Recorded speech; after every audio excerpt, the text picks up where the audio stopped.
I'm your host, Messianic Rabbi Eric Walker. Parents often feel at a loss with popular culture and how it fits in with their family life. They want to guide their children well, but it can be overwhelming to navigate the murky waters of television, movies, games, and more that their kids are exposed to every day.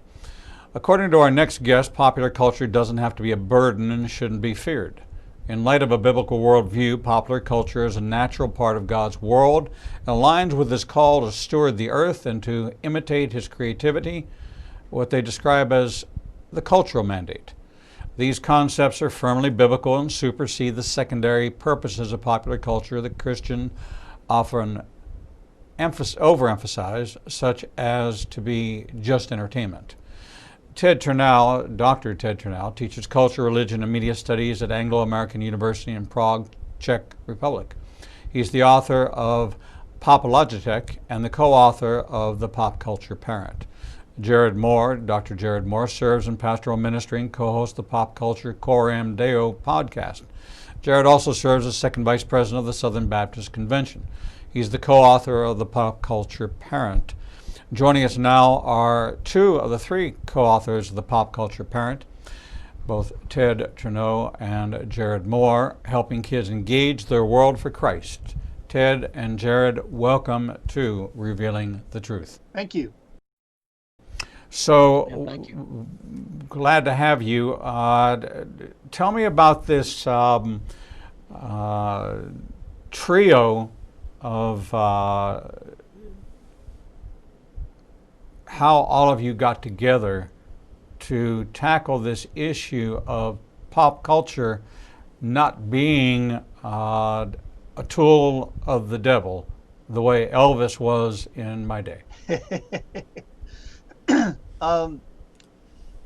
Well, I had just released. We began this a while back, and I had just released Popologetics, and I was in the States for the summer and was doing some speaking gigs at churches and every place that I presented like workshop examples and went through stuff, the response would always be, "This is really interesting, but my kids are not going to get this. I don't know what," and it came from grandparents, it came from parents. And so finally, I made the fateful decision to tweet, "I think we need a Popologetics for kids." And Stephen Burnett, who was following me at the time, said, "Hey, Jared and me are working on the same project. Do you want to join forces or do you want to race?" And I said, "Well, I'm working on a different book, so if we race, you guys are going to win, but let's talk." And we talked, and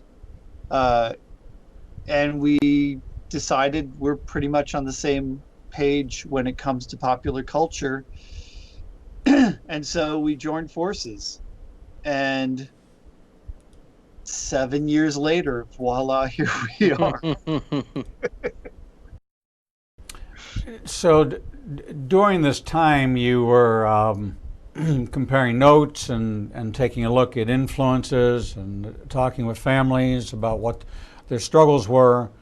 Do you consider in this pop culture the rise in video games and all of these PlayStation, Xbox, kind of all of that in this genre of what many families would be considered to be electronic babysitters or gateways to hell, or whatever other names they have for it, because they have so much murder, so much death, so many battle scenes, so much gore, that it almost fosters an immunity.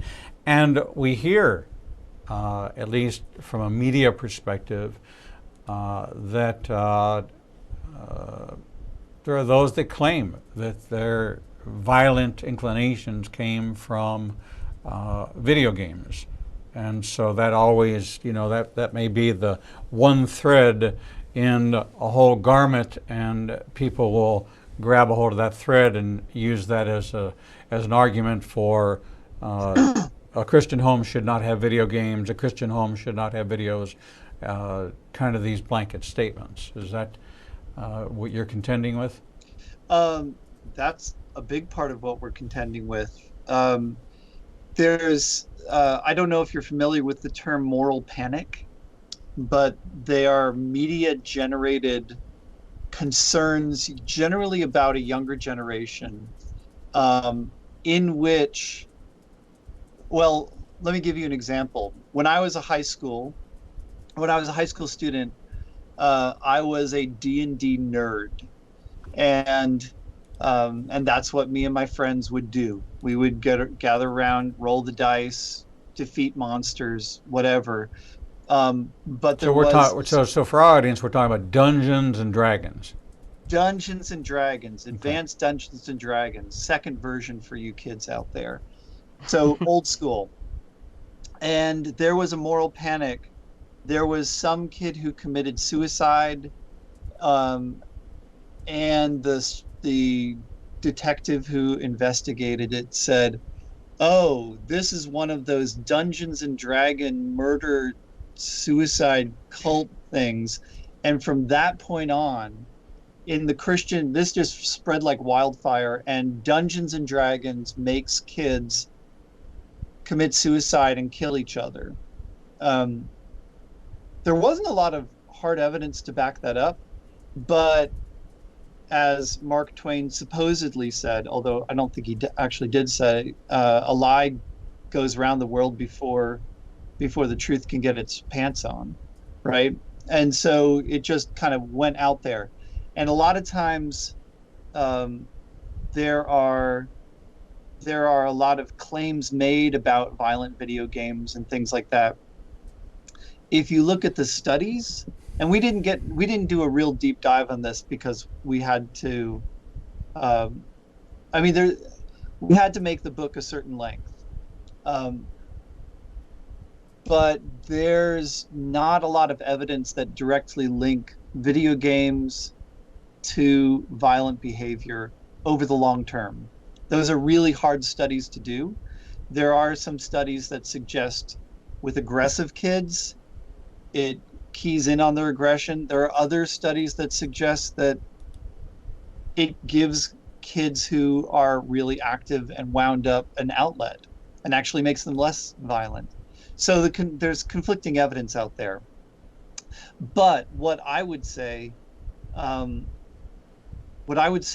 parents is make sure what you're getting your kids into or allowing your kids to play is age appropriate for them, and pay really close attention to how they're reacting. If they're having bad dreams, then maybe your 8-year-old should not be killing monsters on the screen or something like that. And that's what we found with our family is we had to age limit certain things to where they could be where the child was mature enough to treat it as a game. My son who's kind of a math brain, would be constantly figuring out, all right, it'll take this many hits to kill this monster, and he's just like doing math in his brains. It didn't make him violent, it made him do math. So Jared, do we need to understand the difference between isolate, insulate, and inoculate when it comes to how we approach all of these sights and sounds that are literally out of our control? You can control what's viewed in your home, you can control what's played in your home, and you can control what movies you take your children to. You can control what music you let them listen to at home, but when they're out there and they're with friends, parents, you can't control that. That's your fear, and that's out of your scope. So is there a balance of insulate, isolate, inoculate by using them as teaching opportunities and showing them God? Because, I seem to remember that Lord of the Rings and Tolkien had a best friend named C.S. Lewis.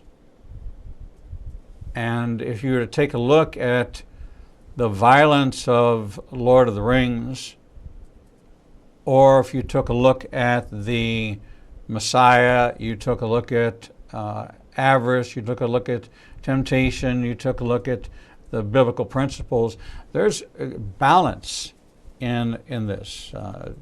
Tolkien and C.S. Lewis found a balance with each other. They were a part of each other's faith journey, which is interesting because they became a part of pop culture, very much so, and you would not tell your kids, don't read C.S. Lewis, but you might say that the Lord of the Rings is too violent. But the message is what you're after. Yeah, I think the first thing that parents need to labor to do is to ask what is best, not what is easiest. And I think a lot of parents are so busy, they're trying to survive, and it's much easier to make hard and fast rules and assumptions about popular culture than it is to actually engage, take the time, and to learn and to engage popular culture with your children. So I think the first question parents need to ask is what is best, and what we're arguing in this book is that we believe that this is the best approach is to actually engage popular culture with your children, and not only that, but in order to you're asking about inoculate and insulate, and in order to inoculate our children, we have to be teaching them the Word of God and to training them in righteousness. And the local church is essential here. I think catechesis, catechizing our children, teaching them Scripture, and then just living life with them to where, we're not sending our kids to, kind of get out of our hair type thing. Instead, we're actually taking the time to engage popular culture with them. But there are things, as Ted said, there are things that we wouldn't want to, it's not just a free-for-all. We wouldn't just open the door to any form of popular culture. For example, you're asking about video games. The other day, my children play Xbox, and they have Game Pass. And on Game Pass, there is a game. So I every now and then I just go through the games to see, because a new one comes out each month, and you can download it and play it. It's like $15 a month for this thing. And one of the games is called Dead by Daylight. And Dead by Daylight is a multiplayer horror game where one player takes on the role of the savage killer, and the other 4 players play as survivors trying to escape the killer and avoid being caught, tortured, and killed. And I drew the line there. The concept, it's one thing if you're chasing each other and, you do that in Fortnite. But on to actually to where you're torturing I don't know, that just hit me as a conscience issue there.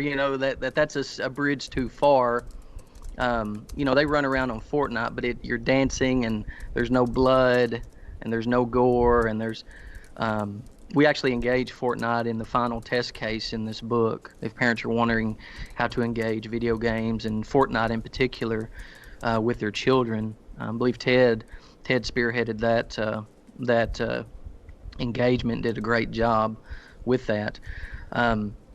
But to answer your question, um, we need to prepare our children to live in this world, and it is a popular culture world. And so, how do we do that? How do we prepare them to live in this world and not some, Christian subculture that will not exist if they have any, if they have any job, or if they have any. I mean, in Ted's culture and in our culture in the West, it is not becoming more Christian for the most part. It is becoming more and more secular, and so how do we train our children to live in this world for God's glory?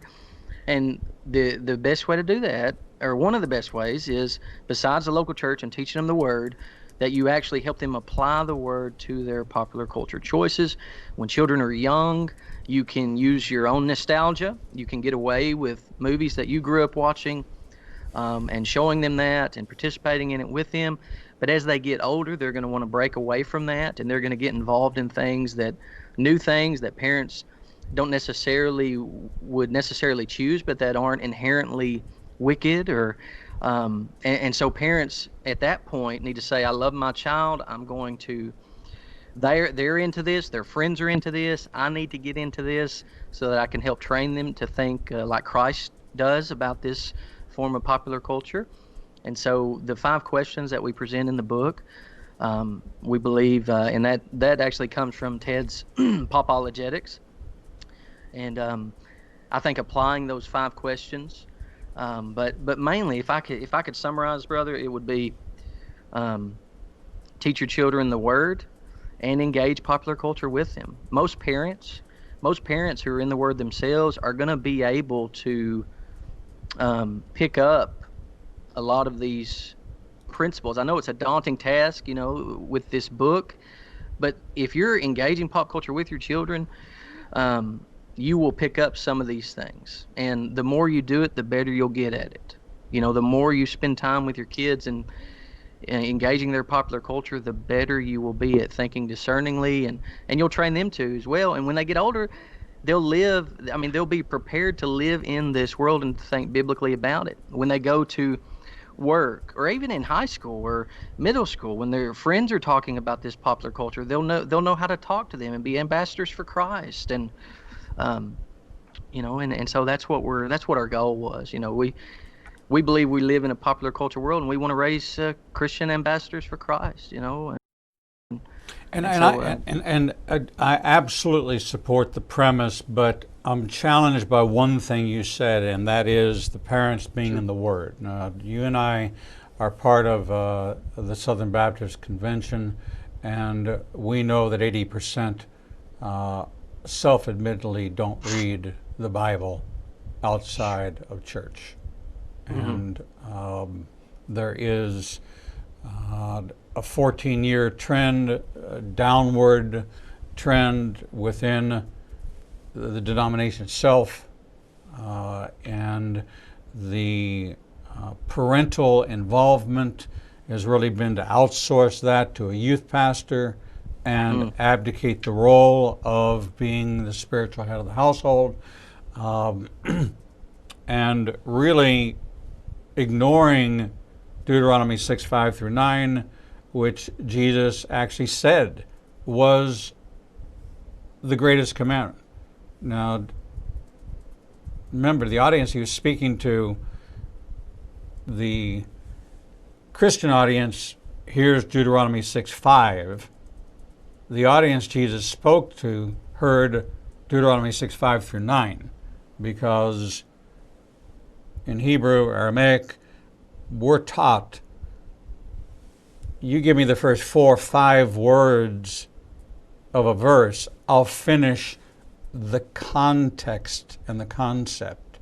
Love the Lord your God with all your heart, with all your strength, and all your mind. And these words which I give you today are to be on your heart, and you're to teach them to your children. So when they heard that, they heard the whole message. Okay, we've watered it down to a much more abbreviated message saying, put God first. But it was a whole putting God first, and here's how to do it. And we've kind of abdicated that role. And so when our kids go out and they get involved in stuff, we call a meeting with the youth pastor and say, hey, my kid's into all this stuff, and I'm having problems with them, and what are you guys teaching them over there? And so it was very interesting. The Netflix show Dungeons and Dragons was the show is called Stranger Things. Okay. Oh yeah. Okay, and it's a bunch of kids that were playing Dungeons and Dragons, and it was the world upside down. Okay, it was the underneath the board. Okay, and there's a whole teaching on the gospel in the upside down. We've got a video out on YouTube on an interview with Dr. Michael Heiser about it. There's a lot in pop culture that's very biblically based. If you take a look at even an R-rated movie, The Matrix is the Messiah. It is no question that Neo is the Messiah. There's a messianic character in most of pop culture, most of cartoons, most of animation, most storylines have some kind of conflict between good and evil. They have a hero who is a Messiah-like, and if you put the biblical filter on, then you see it, and you're able to walk your kids through it. The question is, the assumption is that the parents have that biblical lens. Do we need to educate the parents first on how to process and have a biblical lens in regards to pop culture, and show them, give them real live workshops, and show them a movie and say, okay, let's stop here in this movie. We have movie nights all the time at churches. What if you did it as an outreach and as a workshop, and you pause the movie and say, see, here's where the Messiah, that's Jesus, coming into the picture. Here's Satan and his minions. Here's this good and evil, and how you process it. And I'm wondering, are the parents, are they watching what their kids are watching? So, first of all, let me just put in a good word for youth pastors, because I was one at a Korean church for 6 years. But I think you're absolutely right that youth pastors should not be expected to be the primary source of biblical teaching. And I hear you, and it's a huge source of lament for me that people who say they believe the Bible don't actually read it, and I think that's a problem with. I think churches need to be, I don't know. Well, I ain't a pastor, so I'm not going to give advice to pastors, but there has to be some way of engaging people to participate in reading the Bible every day, even if it's like for 5 or 10 minutes, and just get their own brains in engaging it. Because what we want, this book is not written for kids. It's written for the parents. It's written for youth pastors. It's written for teachers, for preachers, for folks who need to first and foremost be rooted in the Word of God. And if they're not rooted in the Word of God, then they're not going to have a biblical filter through which to view it. They're going to be prey to all sorts of ideologies that pop culture is really good at delivering, and they won't have that discernment unless they're focused in that, unless they're rooted there. So you know, maybe the book is aimed at that 20% that's actually doing work at home in reading the Bible. But I loved what you said about should we be having workshops, and should we be teaching people how to view movies? Because yeah, we do. And that's a big part of. I teach a seminary class at a seminary in Wales. I may be teaching it online this year. Who knows? But that's a huge part of the class, is just us going through movie clips, songs, game clips, and just saying, okay, let's walk it through. What does it get right? What does it get wrong? Where's the idolatry? Where's the common grace? Where's what does the Bible have to say about this? Because at the end of the day, we want to train parents to be able to train their kids. That's the key. And I just want to I don't know that I really like the word inoculate, because it makes popular culture into sort of this disease that we hope will bounce off kids. There are so many evangelicals for whom popular culture just kind of bounces off them. What I would really much prefer is people who are able to appreciate the messages coming through popular culture, critically discern what's going on, both good and bad, and be able to pass that on to their kids, so that their kids have imaginations that are steeped in a biblical worldview, that can say, oh, well, I really like this, I really don't like that. I think that resonates a lot with the gospel. That's kind of weird and twisted. And you can't do that, of course, if you're not grounded in the Word. We're talking with Ted Turnau and Jared Moore, along with Stephen Burnett, co-authored the book The Pop Culture Parent, Helping Kids Engage Their World for Christ.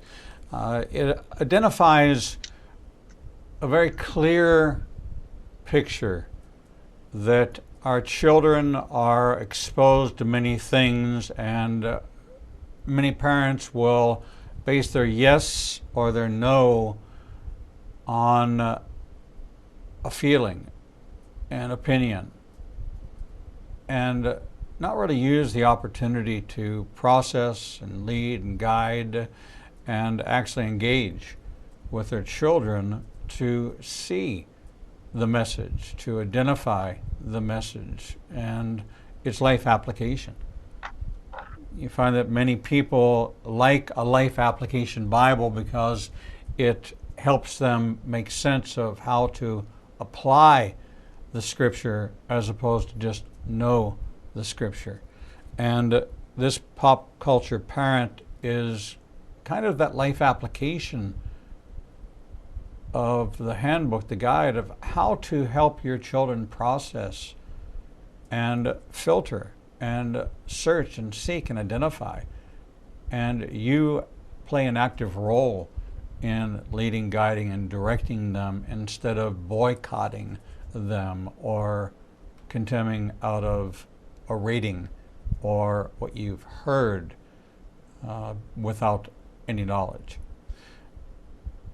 We're going to take a short break, and when we come back, we're going to talk with Ted and Jared about practical steps to implement for parents, mom and dad, to gather together, maybe as a group with other parents of similar age, friends, and look at how they engage pop culture or not engage pop culture, and how they can do it to more effectively raise up the next generation of evangelists, of missionaries, and soldiers for Messiah.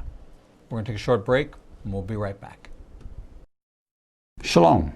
I'm Messianic Rabbi Eric Walker, inviting you to join me and my special featured guests twice per month with Rabbi Zeb Parat and Carl Gallups, and monthly with Dr. Michael Heiser, Dr. Michael Lake, Dr. Timothy Jennings, Dr. Mark Baker, Dr. Jeffrey Johnson, Drs. Michelle and Mark Sherwood, Dr. Kim Moss, Derek Gilbert, Peter Rosenberger, Brandon Gallups, Steve Fair, Stephen Black, and Sean Tabbitt for in-depth insights into Israel, prophecy, the unseen realm, the brain, spiritual warfare, overcoming shame, mysteries of the Bible, prophetic insights, the sensational and the supernatural, caregiving, addiction recovery, understanding the divided heart, same-sex attraction, and much more.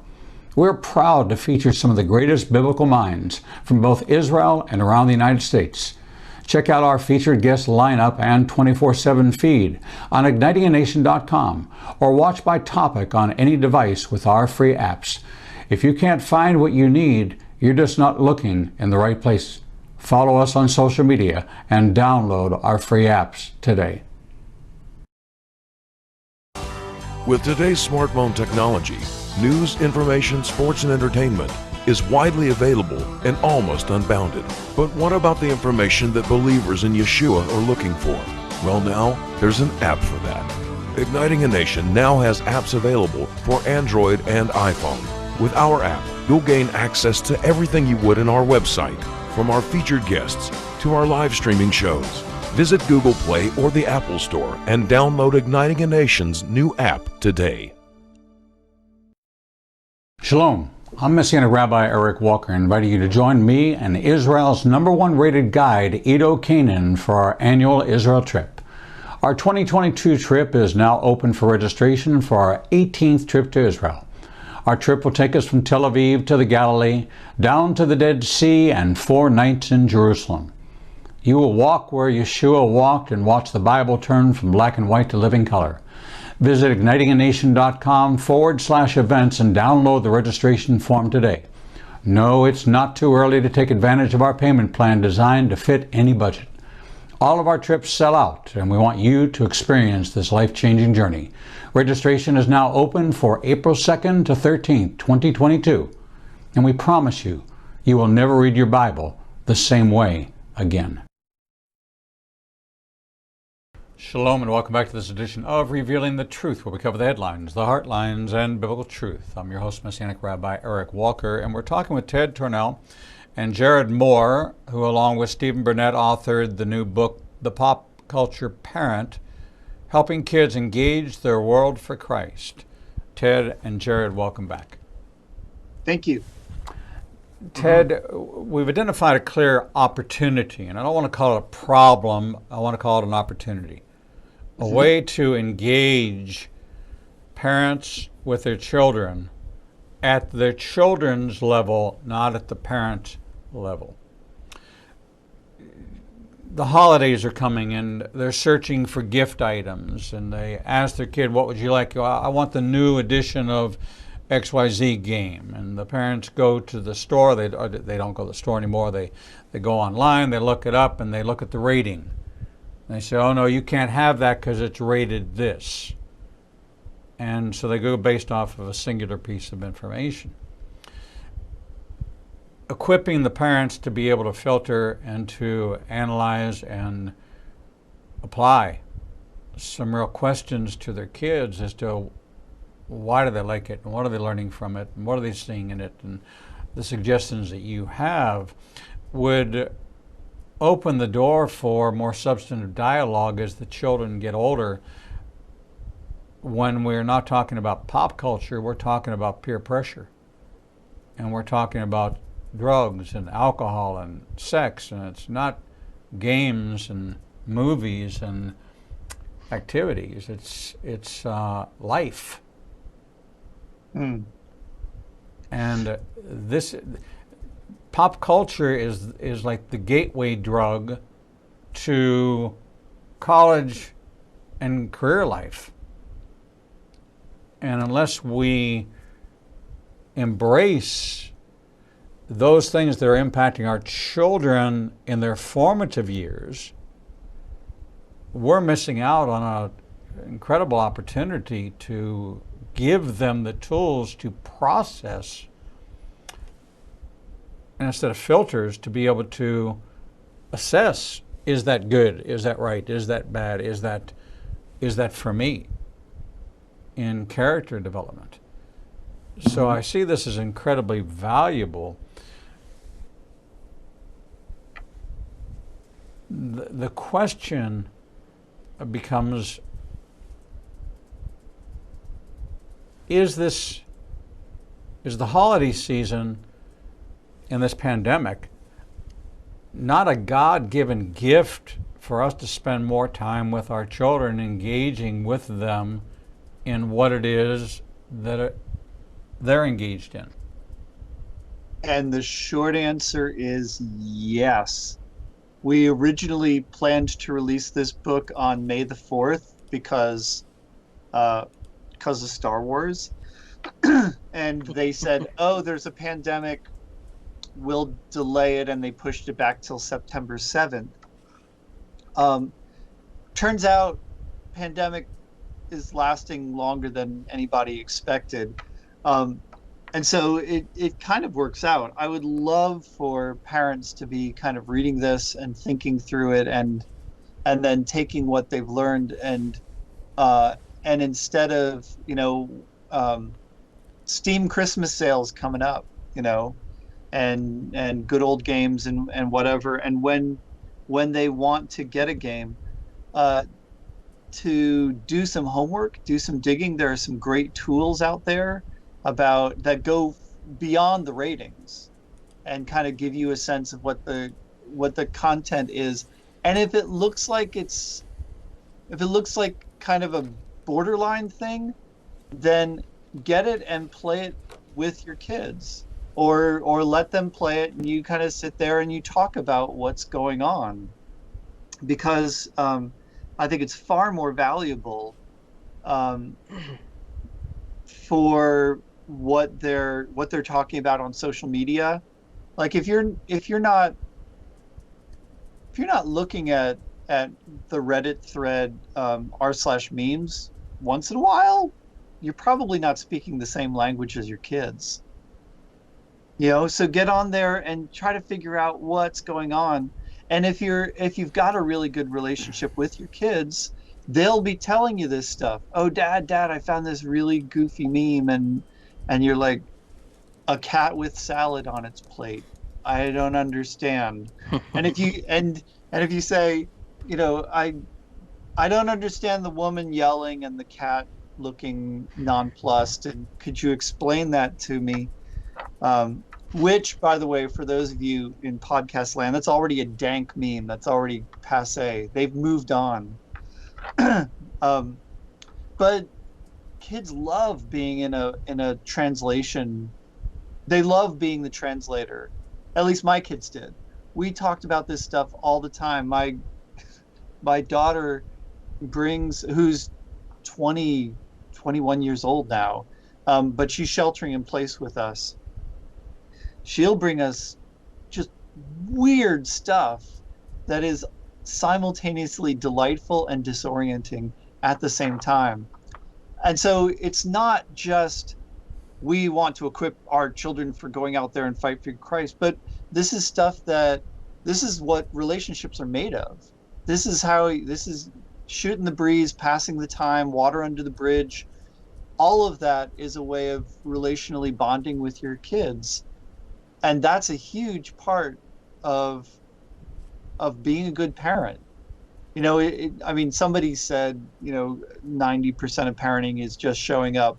And that's sort of true. You have to be there at the dance recital and the Little League game and things like that. But it's how you show up, and whether they want you to show up. Are you the sort of person that they want in their lives, and being willing to to go out of your comfort zone and to see into their world, which is gonna be weird. That is, you're paving the way for more discussion, you're legitimizing yourself. If you're just the kind of dad who's like, oh, no, not in my house, talk to the hand, it's not going to work. No, this is, and we think of them as our little flowers that have to be kept in a hothouse. That's going to be incredibly frustrating for a child.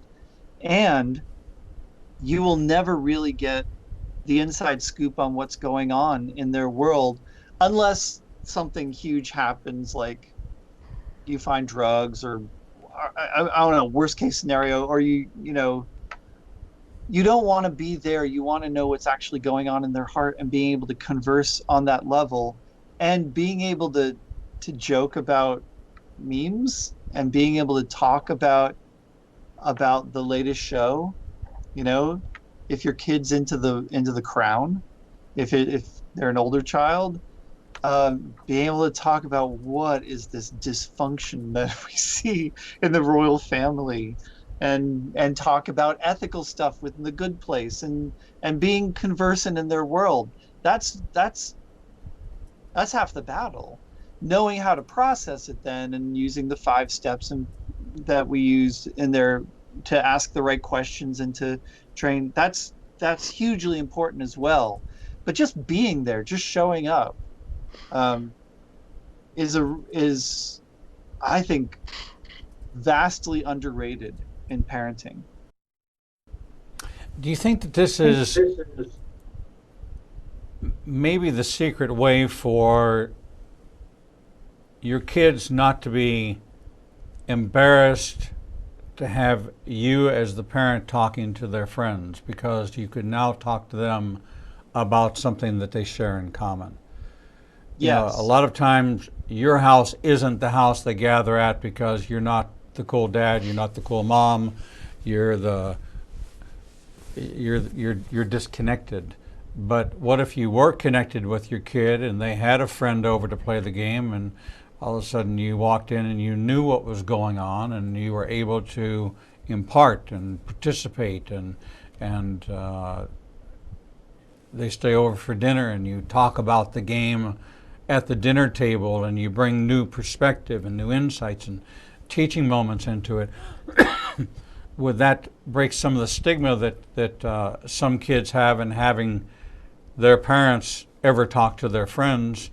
Does it put the parents in the cool zone as opposed Well, to the freezer? yeah, let's um let's lower our expectations. There's only so cool you can be unless you're like a rock star.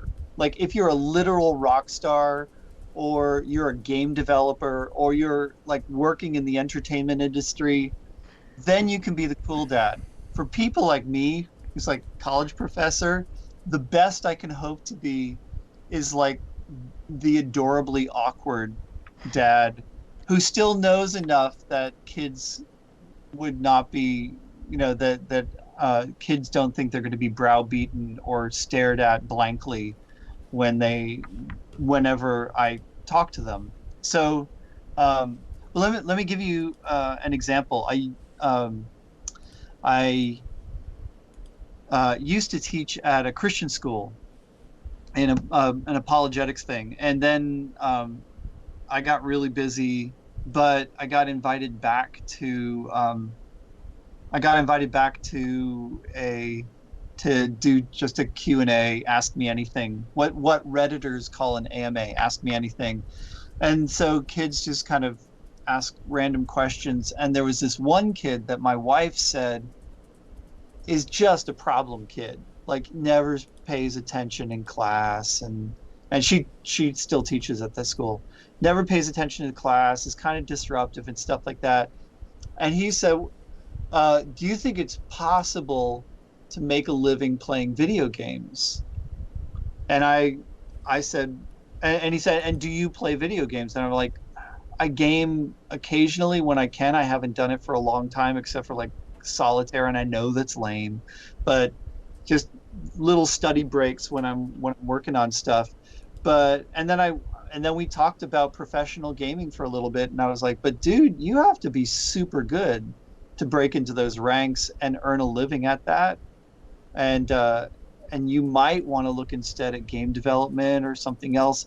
And from that moment on, that kid was keyed in, like, oh my gosh, here's an adult who speaks my language, who understands my dreams, and